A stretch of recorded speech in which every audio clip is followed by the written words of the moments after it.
꼭 알아야 할 경제 이슈를 쉽게 풀어서 배달해드립니다. 구독경제.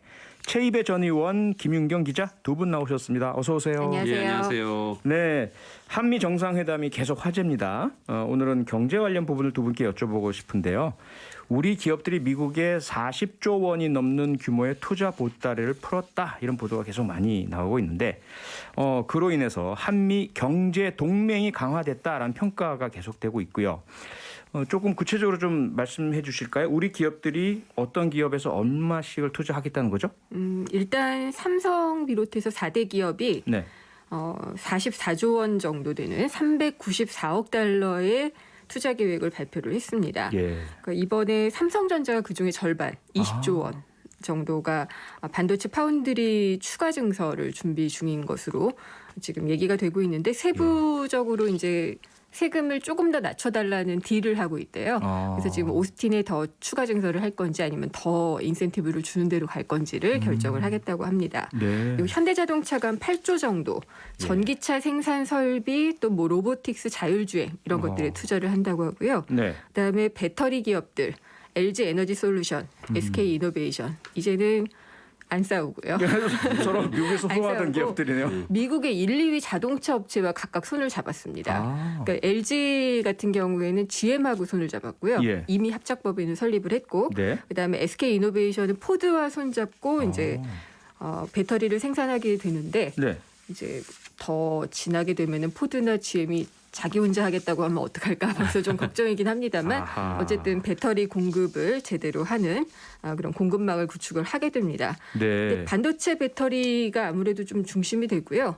미국이 자체 공급망을 만들겠다라고 한 분야이기도 하잖아요. 네. 거기에 대해서 이제 우리나라 기업들이 충분히 투자하고 또 반도체 지원법 같은 게 있어서 네. 자금도 지원을 받고 세제 같은 경우에는 설비 투자, 반도체 설비 투자를 하게 되면은 예.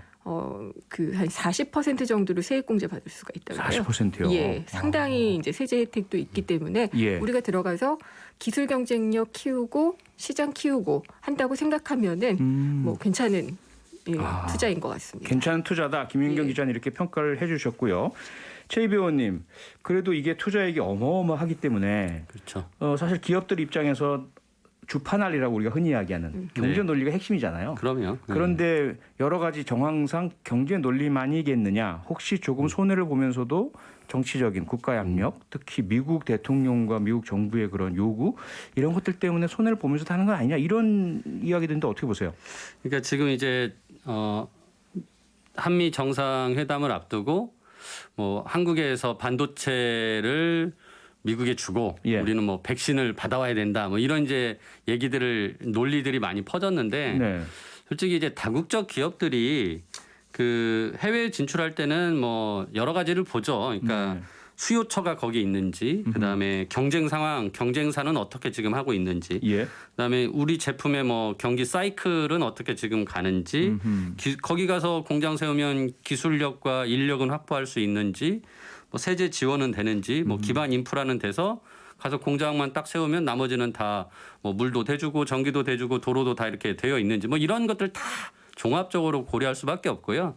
네. 저는 그래서 지금 우리 배터리나 반도체 모두 굉장히 중요한 수요처가 미국에 있기 때문에 뭐 그런 필요성에 의해서 이제 투자 의사 결정을 하는 것이 더 크다라고 생각하고요. 네. 다만 이제 이게 시기적으로 뭐 백신을 이제 확보하는 것과 이제 맞물리다 보니까 뭐 우리가 이제 그렇게 좀 논리적으로 외교적으로 좀 활용될 수 있지 않냐라는 얘기가 나온 거죠. 근데 네. 미국도 결국은 이제 백신에 대한 생산을 우리나라에서 또 하기로 이제 했잖아요. 네. 그래서 모더나라는 제약사가 이제 우리나라 삼성 바이오로직스랑 하기로 했는데 그럼 거기도 당연히 투자할 때 똑같이 받겠죠. 아하. 한국에 들어오면은 정말 그 생산을 제대로 할 수 있는 여기 기술력과 인력이 있는지 뭐 여러 가지 우리한테 혜택은 주는지 뭐 이런 것들을 보면서 서로 판단을 한 것이라고 보여지고요. 네. 그래서 저는 이제 뭐 대통령이 가서 백신을 이렇게 막 확보해서 당장 와야 된다 이런 논리보다는 솔직히 우리 한국에서 지금 11월까지 그 백신을 맞아서 뭐 집단 면역할 수 있는 그 양들은 계약들은 다 됐거든요. 네. 근데 다만 대통령이 이걸 빨리 땡기고 싶어서 예. 지난 기자회견할 때 9월까지 뭐 하겠다는 얘기도 했었지만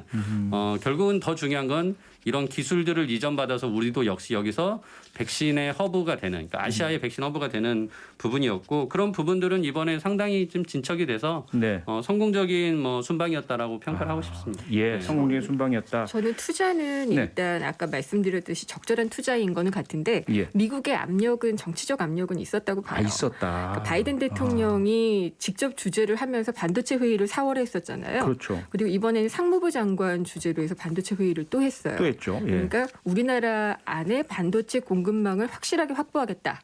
그리고 중국에 대해서 우리가 반도체 패권을 갖고 있다는 것을 확실히 보여주겠다. 네. 이런 것을 갖고 있었기 때문에 삼성전자를 계속 초청했거든요. 네네. 그런 걸 보면은 어느 정도 옆구리 찌르는 압박은 있었다고 보고요. 네. 그렇지만 당근도 확실하게 있었기 때문에 그래서 적절한 투자다. 적절한 생각을 투자다. 합니다. 그럼 그 말씀을 좀 듣다 보니까 예. 삼성, LG, SK, 현기차 모두 중국에 공장도 있고 중국과 거래량이 꽤 그렇죠. 크잖아요. 예. 그러면 이번에 미국과의 투자 협정으로 인해서 중국 측으로부터 받을 수 있는 손해나 피해는 없을까요? 그게 지금 약간 좀 외교적으로 나타나고 있는 것 같은데 네.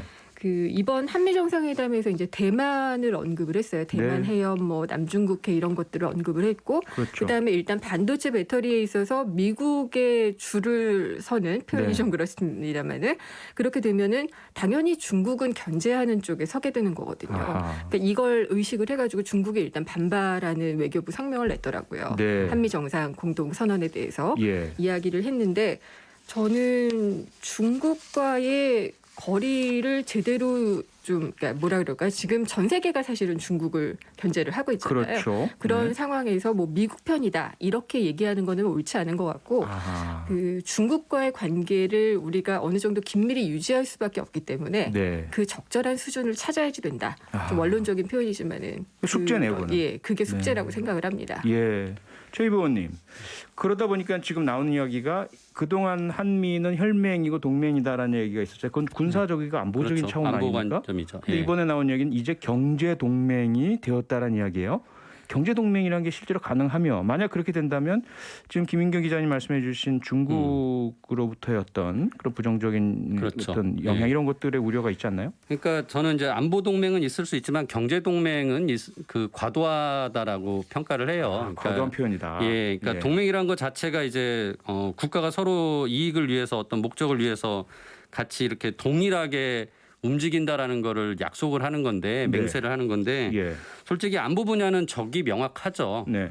그러니까 뭐 냉전 시대에 미국과 소련이 네. 진짜 전쟁을 일으킬 만한 그런 위협을 하는 상대였기 때문에 그때는 진짜 안보 동맹들이 명확하게 있었지만 예. 지금의 이제 세계 경제 질서 속에서 중국과 미국이 어떤 경제 패권을 놓고 싸우는 거지 군사적으로 싸우는 건 아니거든요. 그렇죠. 그래서 이제 우리가 스스로 우리가 마치 경제 동맹을 미국과 맺었다 막 이러면서 아하. 스스로를 발목 잡는 거예요. 네. 그러면서 중국과 마치 멀어지고 멀어질 수밖에 없는 것처럼 표현하는 것 자체는 저는 국익에 도움이 안 된다고 생각하고요. 아하.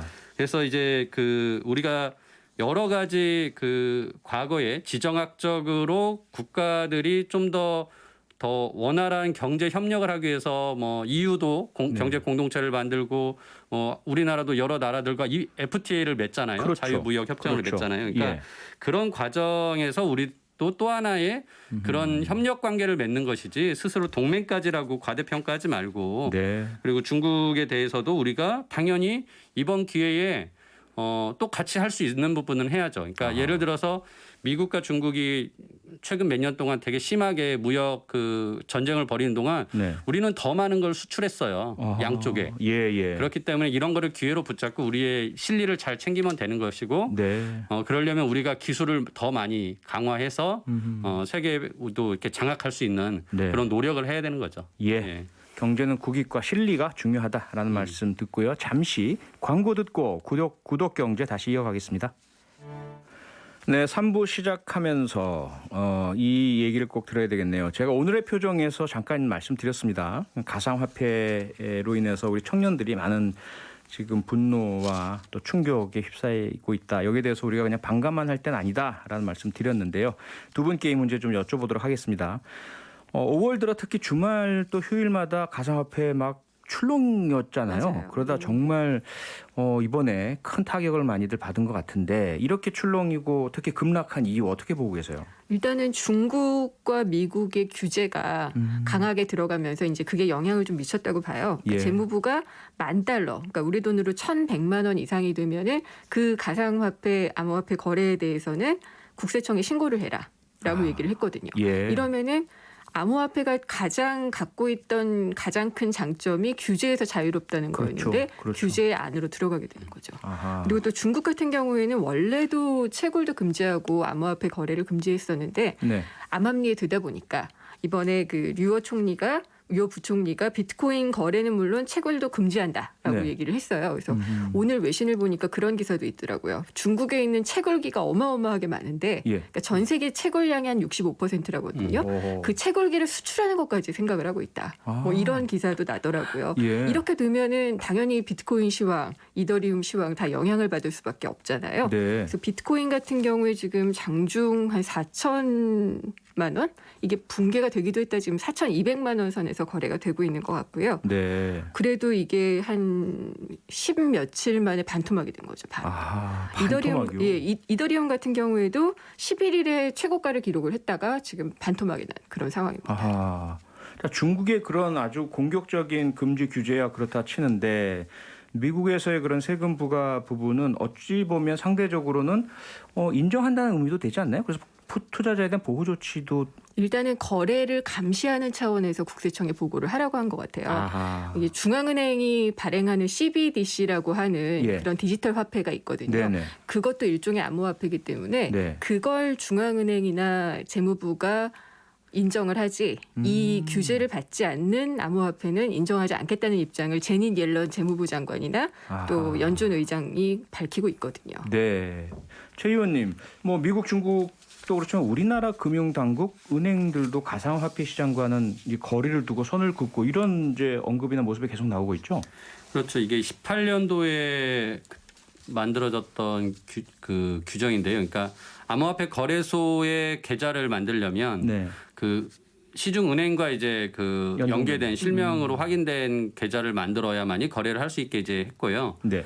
근데 이제 그렇게 했음에도 불구하고 그게 강제 규정은 또 아니어가지고 뭐 지금 거래소가 뭐 200개가 넘게 만들어지지 않았습니까? 그 중에 지금 또 아주 일부 극소수 몇 개만 그렇게 은행과 거래를 하고 있고요. 어허. 그래서 지금 이게 이제 9월까지 그런 내용 그 지난번에 이제 특정 금전거래 정보법에 의해서 올해 9월까지 이제 그런 보안에 대한 거래소의 보안에 대한 어떤 시스템이나 이 은행과의 거래에 대한 그 인증 같은 것들이 그 제대로 되지 않으면 예. 그 거래소는 이제 영업을 못하게 하겠다라는 입장을 정부가 밝혔고 그게 그래서 백서인가요? 백서는 아니고 이제 아니, 백서는 다른 건가요? 암호화폐에 대한 블록체인 기술과의 정보를 이제 공시하는 건데 아, 예. 지금 이제 그것하고 다르게 이제 지금 이제 그런 특정 금전거래 정보법에 의해서 특검법에 의해서 지금 그런 규제들이 올 거기 때문에 지금 우리나라 그 거래소들도 긴장하고 있고 투자하시는 분들도 이 거래소 문 닫으면 여기서만 상장된 코인인데 네. 이거는 그럼 이제 거래 못하고 사라질 수도 있겠구나라는 우려가 생기는 거예요. 예. 그래서 이제 거래소들이 그런 걸 준비를 하긴 해야 되는데 별로 그렇게 그닥 준비되는 내용이 없는 것 같습니다. 아하. 예. 은행들 그래서- 같은 네. 경우에도 이 실명 계좌를 만들어주지 않겠다. 그러니까 사실상 이제 신청을 하면은 그걸 네. 받아들이지 않거나 아니면은 검증 기준을 좀 까다롭게 하거나 네. 그래가지고 실명 계좌를 안 만들어주면은 뭐 거래소가 폐쇄될 수밖에 없잖아요. 근데 지금 뭐 일부 시중 은행들이 그렇게 하겠다고 하고요. 예. 그 은행 실명 계좌를 갖춘 거래소가 4개 정도 되는데 네. 거기에 관여돼 있는 은행들 2곳도 재검증에 들어간다 그래요. 아, 그래요. 그렇기 때문에 실명 계좌가 안 되면 모든 거래소가 지금 폐쇄될 수도 있는 위기에 처해 있는 아, 거죠. 그래요. 그러니까 은성수 금융위원장이 했던 얘기가 네. 아마 이런 것에 기반을 둬서 했었던 것 같습니다. 아, 미니로 문정숙님께서요. 지금 들으시다가 저도 가상화폐 투자했다가 50 정도 잃었어요. 50만 원이겠죠?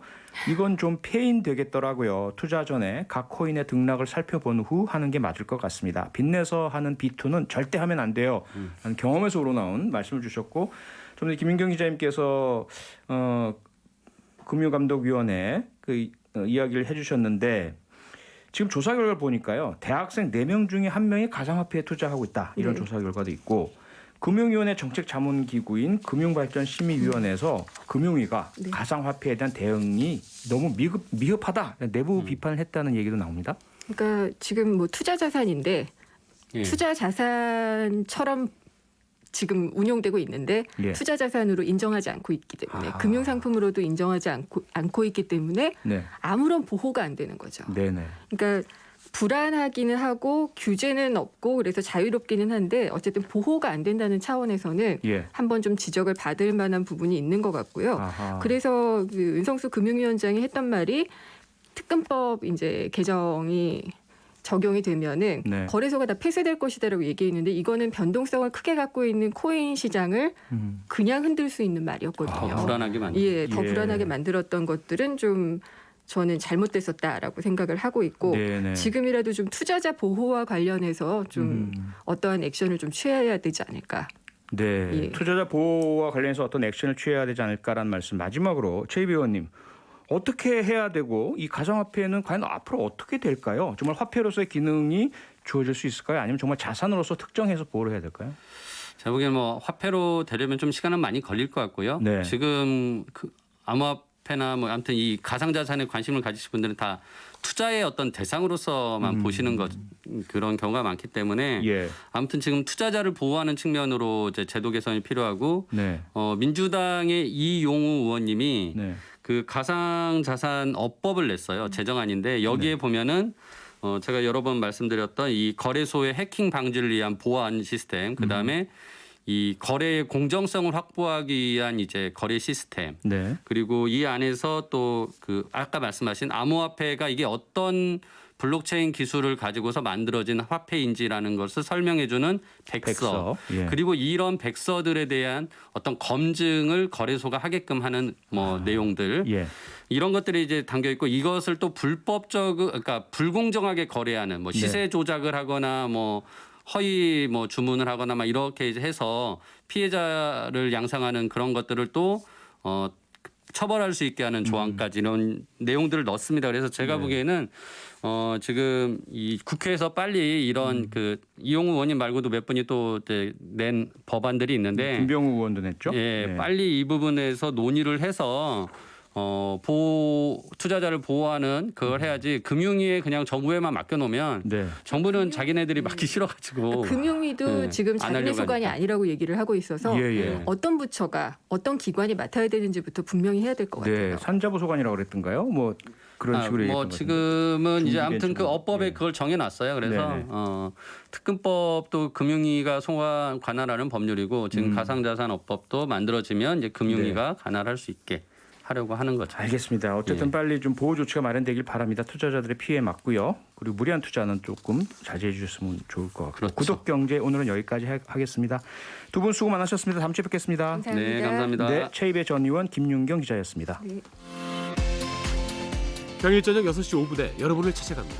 MBC 라디오 표창원의 뉴스 하이킥.